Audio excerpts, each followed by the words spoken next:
অনূর্ধ্ব-20 নারী এশিয়ান কাপের বাছাই পর্বের প্রসঙ্গ। গ্রুপ পর্বে নিজেদের শেষ ম্যাচে সাউথ কোরিয়ার কাছে 6-1 গোলে হেরেছে বাংলাদেশ।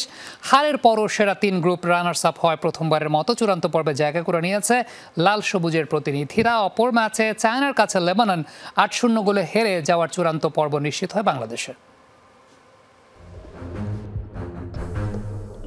স্বাগতিক লাওস ও পূর্ব তিমুরের বিপক্ষে দাপুটে জয়ের পর শেষ বাধা ছিল শক্তিশালী দক্ষিণ কোরিয়া।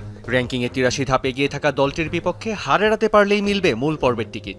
এমন সমীকরণের ম্যাচের শুরুটাও ছিল স্বপ্নের মতো। প্রথম আক্রমণের মতো প্রথম গোলটিও আসে লাল সবুজের পা থেকেই। ম্যাচের 14 মিনিটে বাংলাদেশকে আনন্দের সাগরে ভাসান তৃষ্ণা।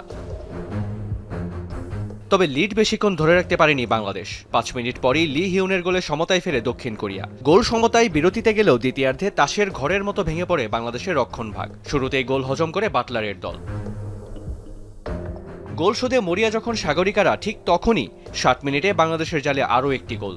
এবার স্কোরশিটে নাম লেখান চু হিউং। 86 মিনিটে পেনাল্টি থেকে নিজের দ্বিতীয় গোলটি আদায় করে নেন হে ইয়ং। আর 90 মিনিটে লি হিউন করেন পঞ্চম গোল।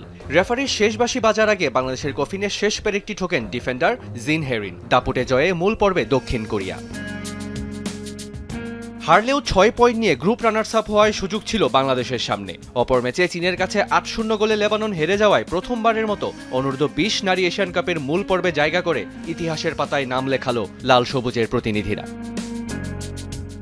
রিয়ান রাফতি, যমুনা স্পোর্টস।